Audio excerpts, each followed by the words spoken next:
Welcome to the Relish Lifestyle Podcast. You find us here on a very mixed day in terms of sun and rain. So apologies if there's some loud rain as we're Yes, talking. June has arrived. Yeah. So Welcome to Britain summer. in June. Anyway, but we have had some other summery things happening, and it's just nice to see kind of blooms everywhere and I know. Outdoor activities happening. Yeah, no, it's really nice. And also, just seeing the garden flourish. Yeah. It saves us water in the garden, doesn't it? Well, this is true. And, we have had, we did go a phase when it was so warm, so hot. But even so, when the sun does come out now, it's nice and sort of. And the birds and bees and that kind of stuff. Yeah, exactly. And you've got some veggies you're growing. Yeah. So this year, in my very tiny garden, what have we got? I've got some Calabres, which I think is just like broccoli. Yeah. And actually, there's heads on there. Oh, that's good. But as you can see, Charlie, out of they're sort of netted. It's shrouded in some sort of black netting. It looks like a royal veil. It's just Queen Mary. It's supposed to stop the butterflies, but I think it's because it's been so windy and wet and actually a bit chilly. There's no butterflies at the moment. No. The slugs, obviously, but I do want to. It does happen. Snails, I see. Yeah, but birds will peck the leaves, that's true. particularly pigeons and things. And then the other side, I've got those ball courgettes that I've grown before, which are yum. Yeah, and I'll show you later. But I've got some that are virtually ready for roasting. You wonderful. roast them or barbecuing. We barbecue them, mm. and then they make that spicy, like a spicy yogurt. Yes. Dip, and then we sort of roast them on the barbecue, and then you put them into the dip afterwards, which was I really like that idea. I think it is. Yeah, we definitely have seen food-wise things shift. Don't they? I mean, we had some. I went up to Wiltshire and I bought that lovely asparagus. Oh yeah. Well, that's all just Hobbs Farm Shop, and that just coming to the end. Yeah, but it was what was this? 2 weeks ago we had that. Yeah, and it was just fresh and it was delicious and it was just I don't know. Yeah. I'm not going to say it's, it's just thicker and like what you want asparagus to be like, isn't it? Well, not the stuff you buy. No, it just tastes wonderful. Because when you get it like that, you're absolutely right. It's quite thick. So that really get those lovely, big, chunky spears. Because sometimes you buy it, and I know it, we expect, as we've talked about this before, in the supermarkets all year round, whether it's Christmas or July, we want the same stuff, which is not really how we should be eating. No. But sometimes you buy asparagus and it's like spindly. I mean, I hate to say it's pointless. I know. Well, I think don't they call that like extra fine? That's it, like fine beans. But you'd need about 5 packets to make up a portion. Whereas when you get that really wonderful sort of thick, chunky stuff, asparagus, you don't need. No, because literally you only need like 2 or 3 spears each. Fantastic. So so we have that. That's just awesome. Well, no, what I'm saying is that starts to build summery, doesn't it? Oh God, yeah, asparagus really is. And we had a barbecue. Yeah. Not that long ago. No. It's the only one. The weather's, unfortunately, that was the bank holiday. Oh yeah, that was really hot. Then, since then, we just had it's sort of nosedive. Yes, talking of which, so I did go to the South Downs Food Festival. Oh yes, you got last weekend. Yeah, but it was a friend's birthday, and I know you and I have gone before, but we thought we'd do it again. It can be a bit of fun, and honestly, the heavens opened. How we survived 2.5 hours, but I have to say, Charlie, I came home, I ran a bath, took all my clothes off because they were soaking. I was absolutely soaking. Got in the bath. No detail, as you said. No, exactly. And then lit my log burner. Slightly. That's the sick. Did you dry your clothes in front of the fire? Was it like some Victorian? No, not quite. Front of the range. No, not quite. You know what I mean? What I remember, I had to take all my outer. So did you see anything, or was it just hiding for shelter? Oh God, well, it was a lot of hiding for shelter. Well, interestingly enough, I love it. The setting is Stansted House up at Rowlands Castle, which is a wonderful place. It is absolutely. For walks, and they've got the farm shop, we should say. Yeah. Garden centre, cafes, and like that. Yeah, they've got all that, and it's a wonderful house, and they do all sorts of things. You can become a friend there. And they do talks and they have other events and stuff. Anyway, they've been doing the South Downs Food Festival there for a few years. And it's lovely, but I felt like it was almost smaller this year. Didn't we see Prue Leith there? We did. She opened it, didn't she, 2 years ago? Was it 2 years ago? You and I went. Yeah. Yeah, which was lovely. Yeah. No, just thinking that. And there was asparagus and things like that being done there. Well, this year they just had some speakers, but they had the guy that was one of the finalists from MasterChef Professionals. Oh, okay. Well, so it's Luke Ennis, and he does his work down near Winchester. Oh, good. So it's pretty local. Very yeah. So it was quite good. I did get to sort of catch his. Crossed borders from West Sussex to Hampton. He did, yes. But I just felt really sorry because the weather was absolutely appalling. You can't do anything about that. No. So people were sort of huddling in there under their little small gazebo type stands. They had some big stands. They had some, where they had music and stuff. I do find that's the only thing, unfortunately. It's not just this country, but unfortunately, when we've been away, you kind of open the curtains. It's almost guaranteed it'll be sunny that day. So if you want to plan a barbecue, or a party, or a birthday party, or a barbecue, or whatever, you're probably guaranteed that day will be sunny. Whereas here, like today, you might have had a couple of hours of sun. Now it's starting to rain and it might be sunny. I mean, all I will say is, sort of Saturday was a washout. I mean, there were people there like us, hardy lot. I mean, honest to goodness. But I think the Sunday was a bit drier. It was really windy. But you know what? Did you talk to anyone? Well, I like to go around. They had, excuse me, they had Village Made there. Oh, yeah. The company that sell local, artisan cheeses. We've met a couple of times. So I did get some Spenwood cheese, but they had some of the other stuff there. So that was lovely. One of the newbies that was there was, which brings us on nicely to wine, but it was the Abingworth vineyards, which are relatively new. Are they up near Storrington? Is that right? Yes, Storrington. So they're not that far away. And they literally, this I think is their first year of actually producing wine, about 40,000 bottles, which in the realms of things is not a huge amount. No. But they've got great branding. It was lovely to talk to the guy. So there was the wine, the actual wine. He's the guy that literally makes the wine. Producer. Yeah. Yeah. Rather than the owner. No, I don't think he's called the vintner. Anyway, and then the guy that basically works with him, growing the vines. Right. So you did have people. What I liked about that, you have people on the stand that are knowledgeable. Yeah, that is nice. And I did buy one of their wines, but they only do 6 wines at the moment. Why are we not drinking it? Why are we not trying it? Well, we can try it. Yeah. We can definitely do that. But I'll tell you what I would like to say, Charlie, I loved the branding on it. Yeah. And each wine, for instance, if I just say to you, they've got a Sauvignon and they've called it the Sunken Stones. Oh, nice. And each one has got a wonderful graphic, normally of an animal or an insect or something. And then there's a fable behind it. So why they named that wine. So it's lovely. A bit like Clarkson's beer. Yes. The Hawkstone is obviously the name of the stone. Or his honey, Siege.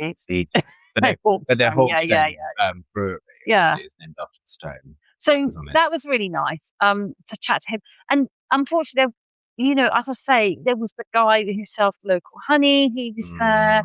Some of them were commercial. So it's quite nice if there's more independent. If I'm going to be a bit critical, I would say they need to be growing. They need to grow it, but they need to really encourage, I think, more local. Yeah. Well, when I say local, judging by this list, 1, 2, 3, 4, 5, 6, 7, 8, 9, 10, 11. You found just doing some research. Oh yeah, these are vineyards. Yeah, but what I'm saying is, I know you could get some of half of those would fill a lot of tent. I mean, you got like your fudge makers and bread makers and stuff. But I just, that is nice. But I just felt, and there were some local people selling with all food this going on, all this wine stuff. Almost you need like an area that could be the wine tent. Yeah, I know. Interesting. I know we're going to talk more about wines and things, but I thought it was just quite interesting to see. Do you know roughly how much the wine market in the UK is worth? Oh, I actually think it's gone up a lot in the last 10 years. Yeah, well, it has. It's going up year by year. I'm presuming we're talking billions. Yeah. So I'll help you out. Sure. By 2033, it should be worth over 27 billion. Wow. in terms of just that's the economic activity, as in what it brings. Generally, suppliers, I think it's nearly 80 billion pounds. It must be. So it's incredible. And interestingly, we are the second largest importer, though, of wine in the world by value. Oh, importer. Yeah. And I think I'm right in saying that we're the biggest consumers per head of champagne. So we drink more champagne than any other nation. Yeah, I think we were. I'd be interested to know if that's gone down, because do you still count our sparkling wine? Because we can't call it champagne. No, champagne as in French. Oh, I see. Yeah. We're the largest. But conversely, which I know is slightly off base, but we are the second largest. No, sorry, we are the largest exporter of spirits in the world. Wow. With whiskey and gin and things like that, obviously. Oh, yeah. Yeah. They're and massive. Most of that's going to the US, France, and obviously parts of Asia. Yeah, China. Which is quite interesting. Doing their own whiskies. We're the second largest importer of wine. Yeah. Largest exporter of spirits. Yeah. In value. Yeah, that is interesting. Anyway.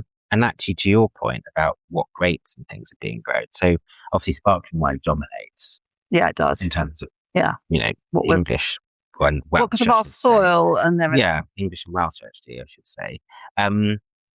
But white wine production has gone up 131% in the last year. What, here in the UK? Yeah. Wow. So they had a really cracking harvest in 2025. It's the warm weather. And white grapes apparently just did very well. Yeah. And one more fact before you get bored to tears. There's over 1,000 vineyards in the UK now registered with the government.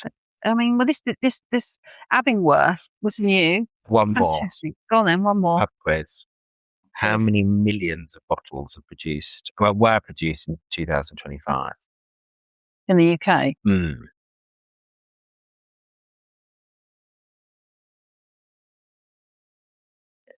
Am I crazy to say a billion? No, it was 16.5 million bottles. Oh, okay. But would you think that's enough for, a quarter of the population? Yeah. Really? That's a lot of wine to go around.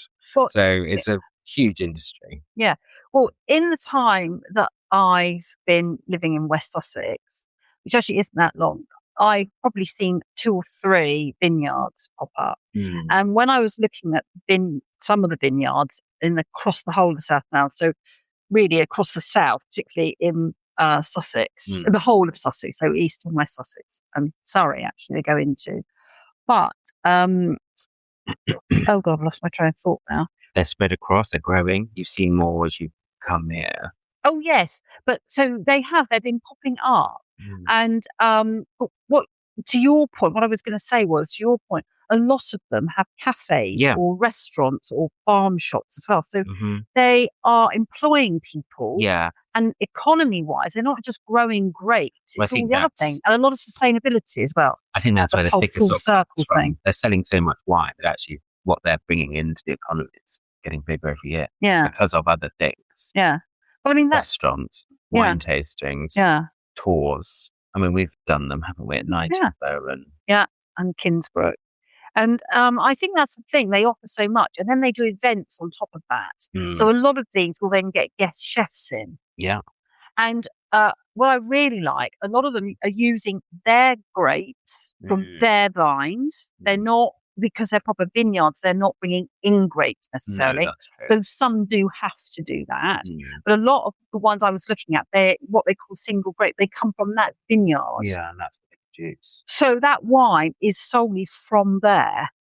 Which is why I'm guessing English and Welsh sparkling wine and things like that does have a price premium, because obviously a lot of them are small producers, not your big champagne houses that can have, a million hectares of land. And also some of them, particularly we just talk about Nightingale, but I mean, that is a world class now, world beater. It beats, French champagne and all that kind of stuff.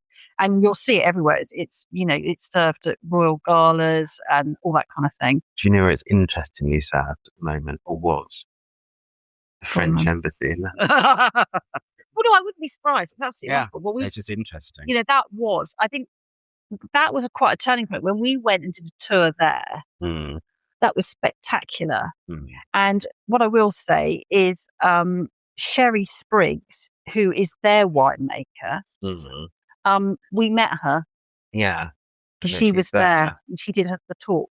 And the wine is delicious. We did buy and we walked some. around that amazing. In fact, we still have the views and the vines and south. Yeah. All that. Yeah. But so I think as well, I mean, so it was great in a way. The food festival, I would say from a food perspective, not great. It was great to meet a few new people, but definitely the highlight for me were these guys. And that leads us in also because it's English Wine Week from the 20th to 28th of June. There you go. So, and as you say, I then had a little look at all these local ones. So we got the Abingworth. I'm going to give them a shout quickly. Interesting how many come from the Pulborough area, Charlie. Must be the chalk down. Yeah, I think it is. It's definitely the soil. The other thing I was going to say is that some of them, particularly Nightingale, the vineyards aren't just where they are based. So they're Chiltington in Pulborough, but they will have maybe vineyard. They might have some vineyards in Kent. They might have some vineyards over in Hampshire. You know, so that their industry or their that's business like a is lot quite of spread. Produce, like grapes, obviously we're referring to here, but like anything grown, your farms will be spread across the country. Yeah, it's like Lincolnshire around it, which is grow potatoes. So lots of potatoes are grown up there. Oh yeah, and I can get that. Yeah, but but then also they're substituted. Well, not substituted. They're pulled as well, collated from other parts of the country. If there's weather or whatever. Yeah. But what I would say is probably all the vineyards, all the vines, the land for the vines, it will be across the south. Yeah. So they're not likely it's the chalk strata that runs. Yeah. Isn't it? So it runs from obviously France, Champagne, Rheims, and it runs under the channel and comes through, which is why Kent, Sussex, and all that are really good. Oh, that's very interesting. Because the chalk runs, it's a big, I think they call it a strata. Yeah. Yeah, it would be a strata. So it runs all the way, I think it runs all the way to Wales, which is why they're now starting to grow it in like the Wye Valley and stuff. Yeah. Chalk. So. Anyway, so then we had Kinsbrook, which we've been to, and that's relatively new.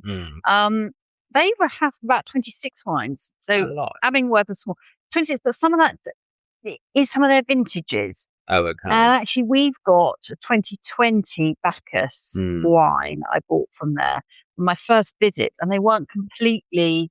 I think it's you and I went, and it was fairly new still. They've done some more stuff there. Yeah, and then they have like they're doing their little festivals, but they've really grown. And of course, we've got Ashling Park down the road. Yeah, that's pretty much all sparkling. Yeah. But they also do. This is quite interesting. Some of them they do a vodka, a spiced rum, and a gin. Gosh. Some of them do branch out, and I don't know if it's to do with just because either they got the facilities or I don't know. I suppose not everyone drinks wine. No, but apparently wine has become the top thing. There's no longer beer. Only 67% of the UK population drink wine at some point. Yeah, I'm sure. Which is more than it used to be. Obviously, we were spirits, lager. Well, lager mainly. Well, I always remember spirits. I remember when I was little. You went to sort of your neighbour's party, and if they had a little party, a little soiree or whatever they called it, and you'd go along, and it wouldn't be wine. They'd have a table, and it would have things like your avocat and your vermouth, and your gins and your vodkas, because that's what people drank. Yeah, they wouldn't be or beer, but they wouldn't particularly be wine. And I think that's changed hugely. Yeah. Well, anyway, our livers can't cope with it anymore. We're told not to do any of it. Anyway, I thought this was quite interesting. So, there's a good few listed here. Definitely. Across the area. Tynwood obviously is quite Bolney. Funny that they do a gin and a vermouth. And they've been going since 1972. And the only other ones I wanted to give a shout out to was Whiston. Oh, yeah. And they are primarily just sparkling wines. But do you know that family, the Goring family, have owned that land since 1743. Wow. And if you go on, the history is fantastic. It's fantastic. Yeah. How nice to still be there. Wow. Yeah. Oh, that's amazing. So they call it like a stewardship, the land. And also a lot of them are very, they're really about the land and the countryside and that cyclical way of working, using the waste. And the other thing I think, Charlie, for me is when you go to some of these vineyards now, the standard is so high. Yeah. like the buildings are beautiful, the grounds are maintained, and the restaurants and the cafes, they're all really what I call top notch, aren't they? I think that does stem from probably seeing how other nations have done it. And obviously, as we know, certain countries is a bit more rustico, like Greece, I'll say. Yeah. So the way they produce their wine is quite rustic. Whereas if you go to obviously Reims or somewhere like that, or Bordeaux, those chateaux and stuff are all very well kept, and the houses are immaculate. And, so I think there is an element you sort of see what other nations are doing and pick the bits that work for us. Interesting note, France, of course. And I remember going through the Bordeaux area, and they were very, very sniffy, like the beautiful chateaus, but you weren't allowed in. No, they're a bit. Right? Really snobby. And I think that they've almost learnt from us. Open the doors, let people in. Yeah. Because that's where you're going to make your money. You can't be exclusive anymore. Well, and also, too much competition. France has struggled occasionally with sort of wine production and things. They overproduce or underproduce. It just doesn't. I don't think the demand. I mean, I'm sure there'd be certain chateaus that are still hugely in demand, but it's not got the demand or kudos that it once had. I think in certain parts of France. Anyway, Charlie, this little list, I think we could do a little tour, couldn't we? Lovely. Because quite a lot of these have got cafes and things, so we can go to them. Okay, so we got a tasting for you. We haven't done tasting for that. Oh, we haven't. So this is kind of blind. This is kind of blind because we know what we're tasting. It's difficult not to know. But we don't know which one we're tasting. No. If that makes sense. So it's butter. Yeah. So I thought butter is having an ascendancy in terms of there's so many artisanal butters out there. And a lot of them are even hand wrapped and stuff like that. But also, I noticed that you've been giving some stars to some butters because we've got 7 here and 3 of them have got great taste awards. Oh, that's interesting. Yeah. There you go. And they're not all, the great tastes are not all artisanal cheese. Butters. Butter. No. Okay. Well, let's. So we've kind of got a good range from, a supermarket, colour supermarkets to some artisanal ones. And I thought we could taste. But I'm just looking at them, they're little dishes. They all look very similar, don't they? That looks paler, that one. That's quite dark. Yeah. I would say that one is a bit dark as well. No, I know. Can you smell it though? Smell them. That lovely grassy taste. Oh, I know. Right. So now, try butter is already making you feel a bit liverish. But as you're the great taster, you've told us. We just have a tiny. Well, I would you scrape a tiny bit on a spoon. Just scrape a tiny bit, and then just say. You're going to try it. Yeah, try the same one at the same time. That's. Oh, this is. Oh, quite salty. It's actually got salt crystals in it, which I have to say I do like. Especially if you're having it on toast or a crumble or something. The salt crystals are lovely. It's a very smooth butter. Very. There's no like clawing mouthfeel or anything like that. It's got a lovely slightly lactic, but it's got a really. I know it sounds weird, but we do use this grassiness to it. Like you can taste the dairy. It's nice. But it's very nice. How are we going to do this? Should we just put them to ones as we know? Ones are nice. Should I write it on here? Is this We're not number going to 1? know. You do 1. Oops. Oh. Well, that's my spoon cleaning thing. Okay, that's right. Okay. That is number 2. Do 2. So this one's a bit darker. Yeah. We've obviously tried to keep them all at room temperature. We should say that. Yeah, they've just got this lovely smell. I know. I mean, I would say as well, please, no one should be eating horrible margarines. You're going to eat anything, eat butter or have olive oil. That's got a slightly sharper taste, I would say, at the back. Oh, yeah. There's salt bits in it, but not as chunky salt crystals as the other one. Smooth? It's very smooth. It's a darker butter. Yeah. Which I'm never sure if that means there's more cream in inverted commas or less, but that's a nice butter as well. I wouldn't say it's as nice as the first one. No, well, I think that's got the saltiness. This is very smooth, I would say. That is smooth, but I would say there's a slight... What, green? Yeah. Yeah, green is a good expression. Right, we're going on for number 3. This again, I was to say we are taking the tiniest bits. Yeah, this is kind of slightly in between the two colours we've just had. So it's kind of lighter. I had to sip water. Do you think we should have nibbled on a? What do you do at Great Taste? This one. That's nice. That's smoother. I don't think there's any. I can't taste any crystals in that one. I would say that's quite a nice, like, go-to butter. I wouldn't say it was anything. No. Massively exciting. No.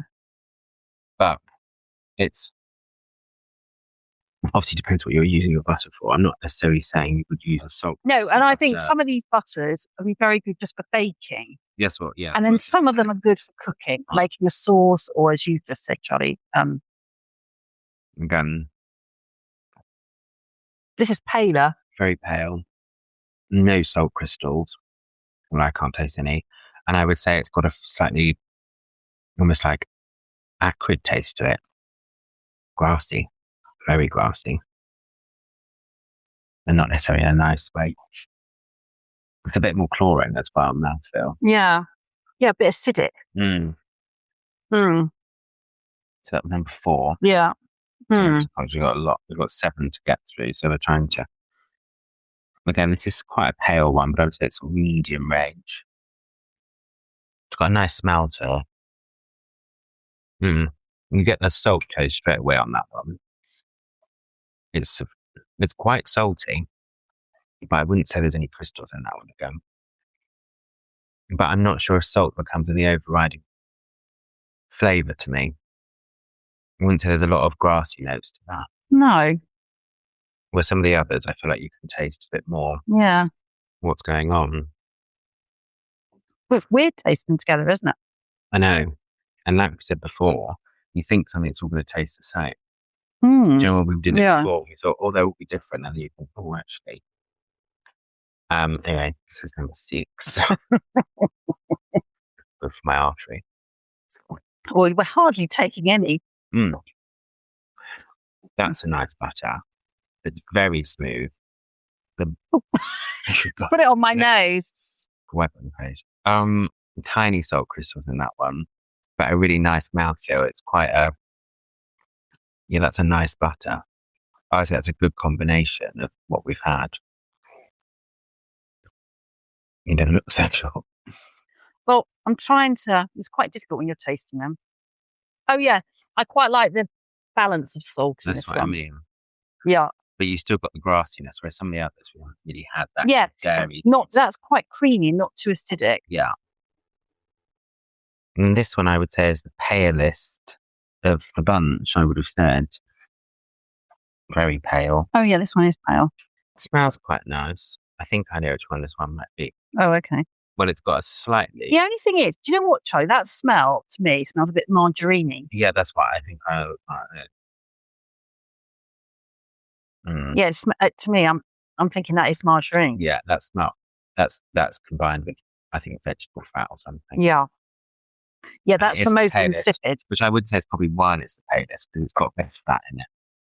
Or something. But that's not that pleasant. Right.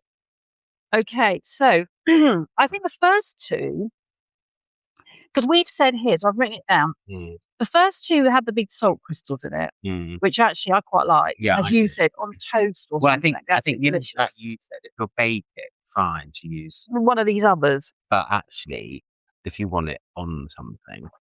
Okay. The second one we said was quite green, but we did quite like it. It's nice. Look at the colour. I know, it's a lovely colour.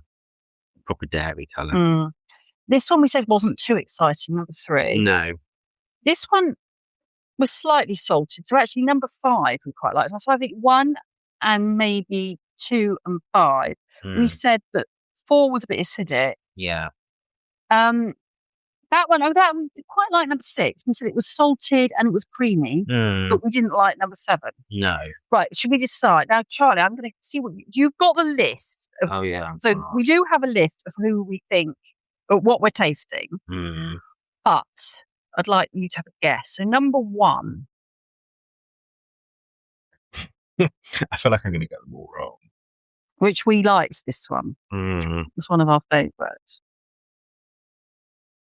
I'm going to go for one of the more niche ones. So I'm going to say it might be the Bugey or the South Downs butter. Well, you'd be good. That's the right element. It's the Bugey. Is it? Yeah, that was number one.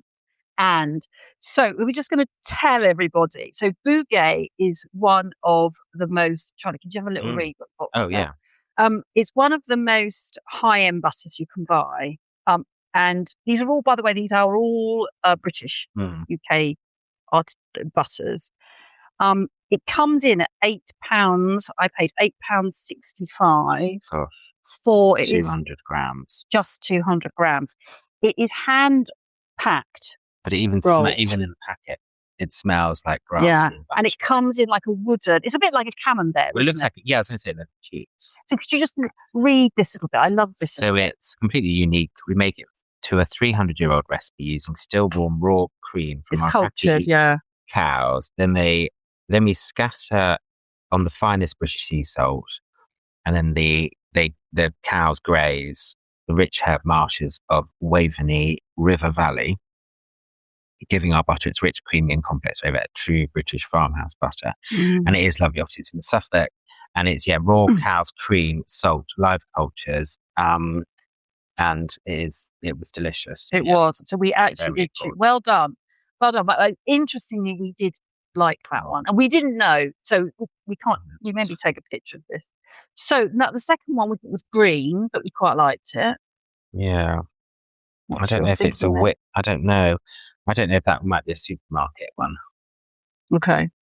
But we quite liked it. I don't know if it's a... I don't know. Okay, well, this one was the Sainsbury's. Taste the difference. They're West Country farmhouse butter, which I do buy from time to time because I like it. Yeah. So actually, I'm quite pleased we liked that one. Yeah, and it's got Maldon sea salt flakes in it. I'm not sure that was our second favourite, was it? I don't know. It's just a nice butter, though. Yeah. So we're going to have to say it at the end, because I think we quite liked that one. Yeah. This one's a very hard.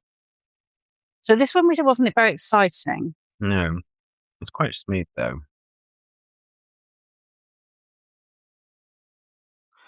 I don't know. I'm going to say that might be the Cornish dairy one. No, it's not. Oh. No, this is M&S Collection. Is it? Yeah. So that one, obviously M&S have a range called Collection, so that's the Jersey butter. So it is, yeah. So it's Jersey cows, presumably? Jersey cows, expertly created in Jersey. So interesting, we liked it, but we just said not very exciting. But I sometimes find that I hate to say this with M&S food. I think it's under-seasoned a lot of their stuff. But because so we know that one's our first one, but we're going to have to say. So this one we said was a bit acidic. It's just very smooth and not very, almost slightly more baking. Reminds me of baking. So I don't know if that might be.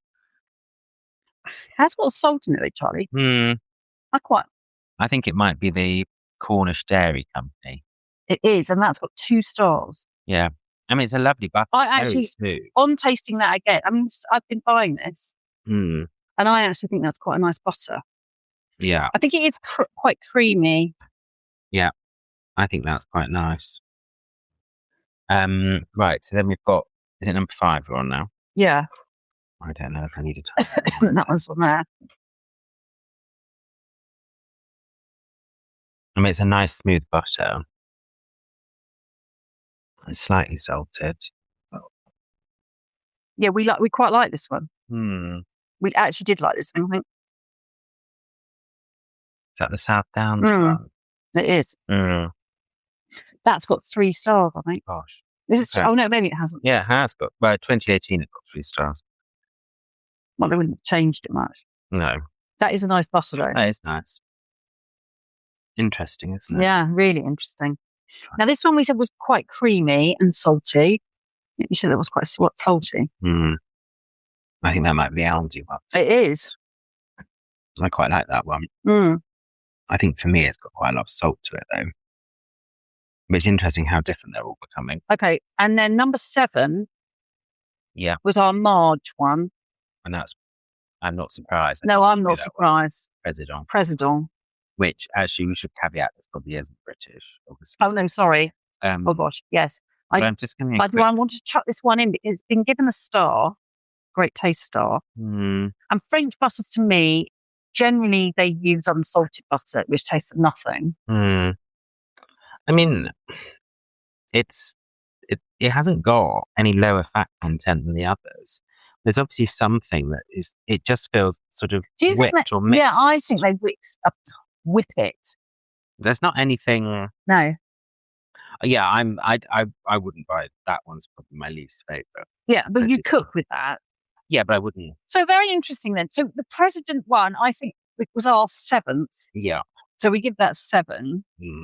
And our South Downs, I think it's either the South Downs or this one we quite like. Oh no, you didn't quite like that one.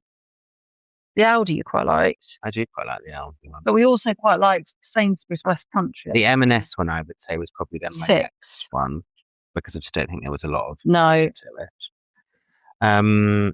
It's tricky, isn't it? Now they're all quite clumped together. I mean, I think we know if we go from the top suddenly, can we do that, or is that going to jump around? I'm trying to think how we get to the middle because it's the middle where we're going to start. Yeah, well, so the Bouguet is number 1. Yeah. And then I think it's got to be between that one. I think the South Downs one, which I quite liked. I didn't dislike that because it was green. That was the Aldi one. I think I would say I like the Sainsbury's one. Yeah.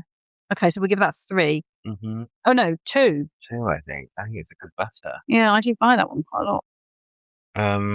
I think the South Downs has to be 3 though. Yeah, nice butter. And then we are 4 and 5. It's the Cornish Dairy, LV Aldi. And this one I've been buying. This one. Hold on. And it's got 2 stars. Yeah. Cornish Dairy Company. I don't know. I think it's really close for me. Well, we could give them both 5. Interesting, they're both West Country butter as well. Oh, yeah. I don't know. I think it's difficult. But what I would say is the Aldi one has actually got... Oh, no, it hasn't. Sorry. Take a lie. They are very similar butters. Both West Country butters. Yeah. So... Cornish cream. Well, we could give those a draw. Why don't we give them both 5? We give them 5th. A 4th. Yeah. But I think we should have a quick... Just on the prices. Obviously, I know we've talked... Oh, yeah. On them. The Bungo one. But they're roughly sort of between £2 to £4, all the others. But it's just quite interesting when you think. But what I am going to say, and I really, really wanted to try this Bungay butter. Sorry, I missed out the N on that. I know, I think I said it wrong. Yeah, you did. Sorry, it's my fault. No, it's Bungay butter.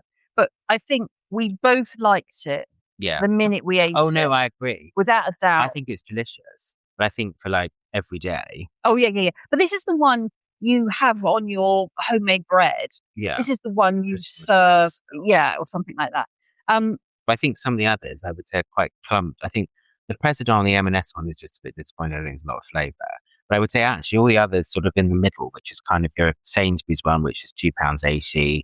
The Cornish one, £2.85. Yeah. Aldi's £2.29. M&S is £2.80. But we didn't like those two. We didn't like that.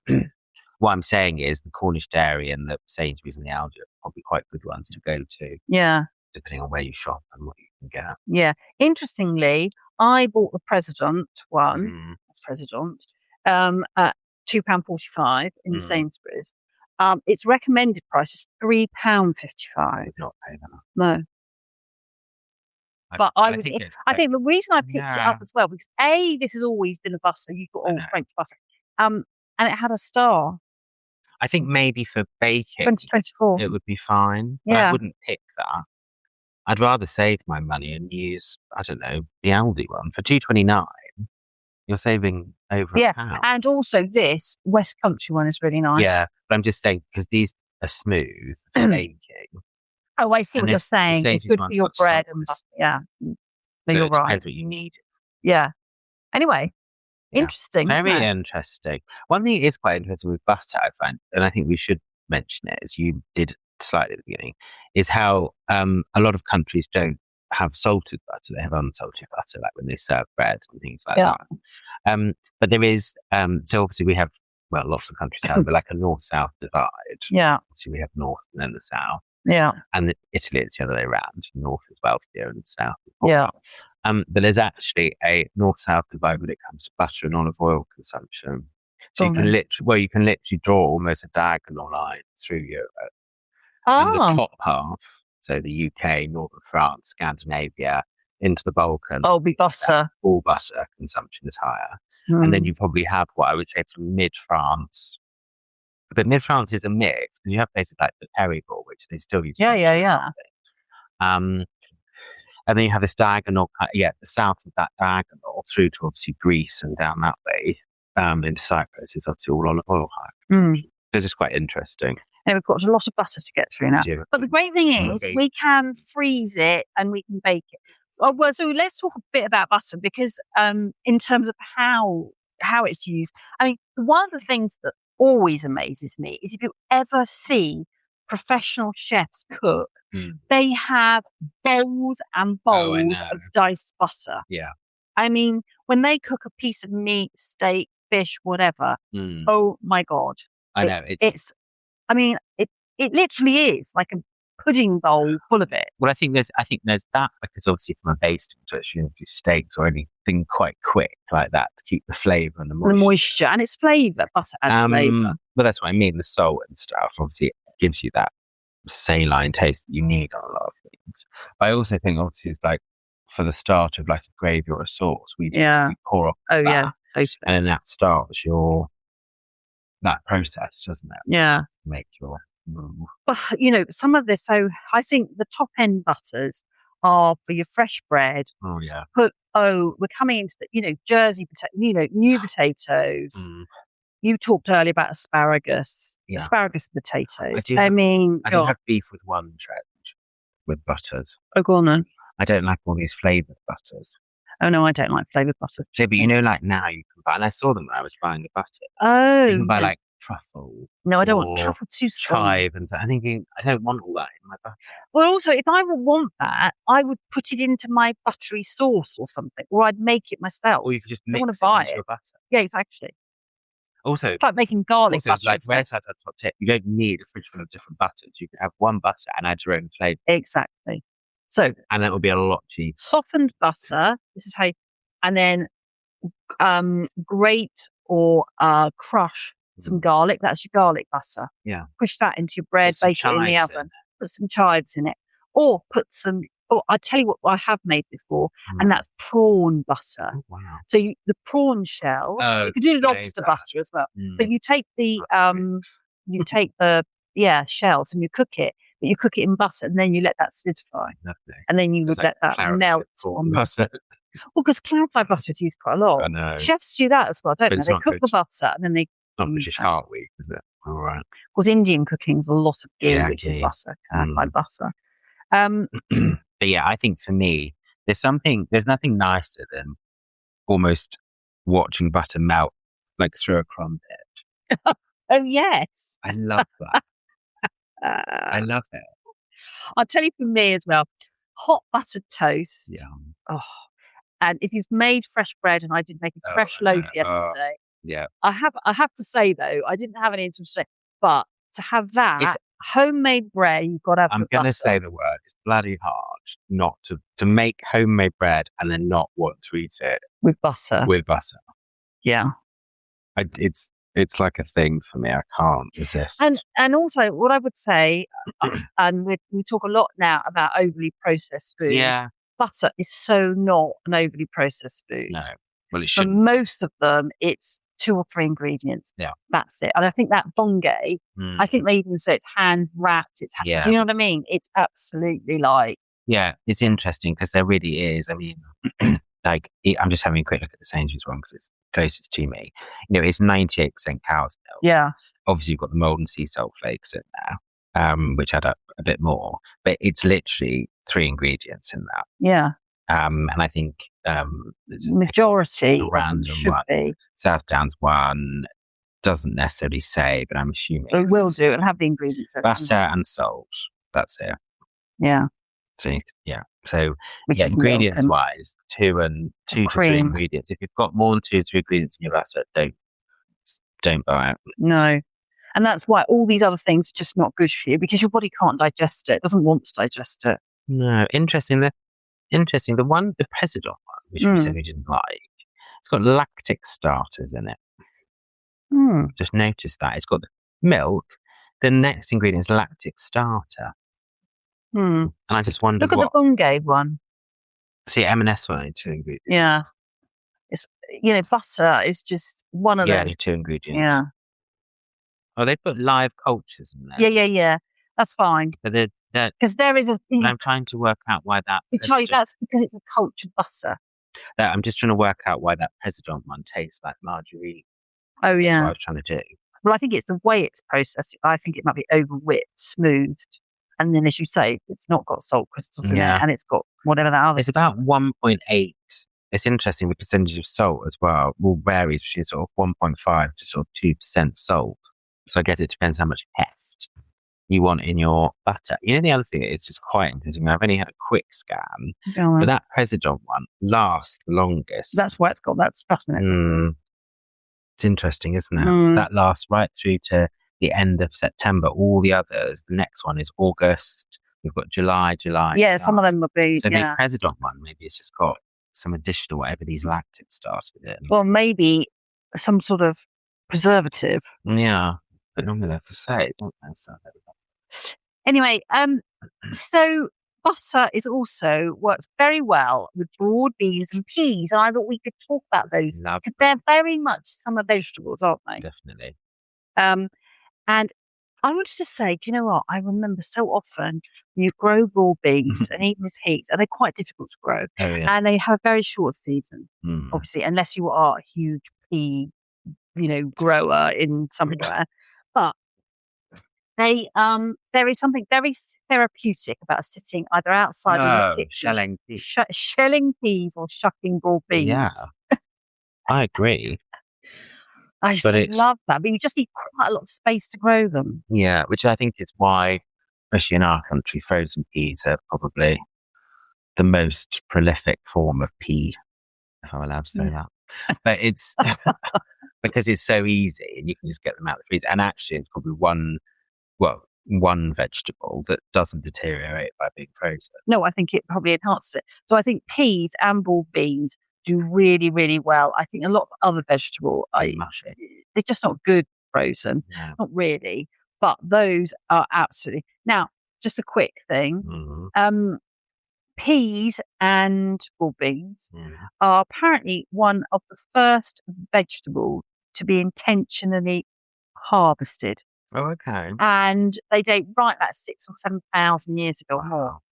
Ancient. And they were used even then they were used as a protein, and they reckon they've even discovered, I don't know how they do it, but along with grains, they're like one of the oldest things. And now we're using pea protein and all that bean protein. Yeah. To try and I thought they were a lovely one to sort of. It's a really thing, just going back to the frozen pea thing. Obviously, there's, I think people that come to Britain are always surprised by there's almost half an hour dedicated to baked beans, and there's probably half a freezer section dedicated to different types of frozen vegetables. Yeah. If you go in there, it's everything, isn't there? Bird's eye, own label. Oh, true, yeah. Petite garden pea. Fava beans. Yeah, all that. But what I'm seeing lots of these. So it's worth over £500 million the pea industry in Britain. Just frozen peas. Nearly £600 million a year. Yeah. You spend on frozen peas. Wow. And they're saying it's growing because people are looking at ways of obviously reducing waste, but also economically. A big bag of frozen peas is cheaper than.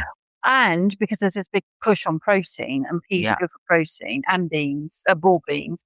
But they are so versatile. I mean, as you know, which we just talked about, you can just have them on the side. Easy to cook with a nice knob of butter is a lovely side vegetable, right? Really easy. Or they are great smashed. A bit of mint, a bit of garlic if you want, and a bit more butter. Smash those, put them on little bits of bread or toast, or again, have them as a side dish. Make them as a dip. Yeah, make them as a dip. Whiz them up. Yeah. Yum. Or serve them. Let them thaw and just stir them into a salad. Yeah, nice. So, but I Are you a double podder when it comes to broad beans? Depends how lazy I'm being. I actually find if you defrost or blanch frozen ones, you can pop them quite quickly. Easily, yeah. I'm not sure I'd sit there and do peas, if I'm honest. It's funny. Not that I have to be honest, I do not buy fresh peas. I buy frozen peas. No, I don't consume enough. No, but what I mean is, even on the broad beans. So, I mean, I generally buy. I've got a small packet of frozen broad beans. But if sometimes I mix the two and have them as a little vegetable. Well, I think the texture, and I will eat them. But if I was serving them in a salad or smashing them or doing something else, I think you probably have. I would then double skin them. It does feel quite wasteful because when you have the two bowls, your bowl of pods is quite tiny. And then the actual broad bean. And then the bowl with all the skin in it is enormous. I know. I mean, it does feel a bit wasteful. Also, I always think that skin on the little broad bean itself is probably good roughage. Probably lots of goodness in it. It's got a lot of, exactly. It's like the skin of most things. I mean, even, if your carrot is quite fresh and not. Oh, yeah, I just washed them. Yeah, don't peel them. No. Because actually a lot of the goodness is in the skin. And actually, and if you get those lovely carrots with the green, still with the green tops on, I just rinse chop them. I don't even top and tail them. No. Because it looks nice. No, that's nothing. So, anyway. Well, there we go. There we are. So the good old broad bean and peas, and they're out in force. Very versatile is what we're saying. Very versatile. And where were we the other day, Charlie? And we saw fields and fields, didn't we, recently? We went to Chidham.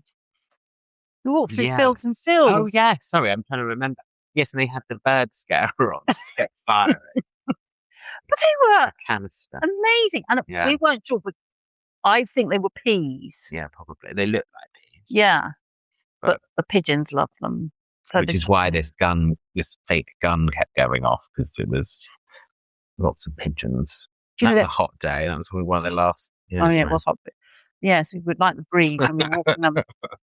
The other thing is, I was just going to say, broad beans and peas work really well in risottos. Yeah, I agree. Because I love asparagus and pea risotto. I just suddenly thought that. I thought, that's a really yummy one. They're quite nice. This is a bit of a random one. They're quite nice braised in an oven.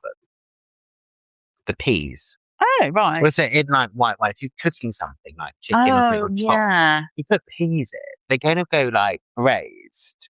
And they're really nice because they're going slightly caramelized as well. It's a nice flavour. It brings out the sweetness. Yeah, there's that nice ottolenghi recipe where you cook carrots, whole carrots. And I think that's got cardamom and various things. Ottolenghi, yes.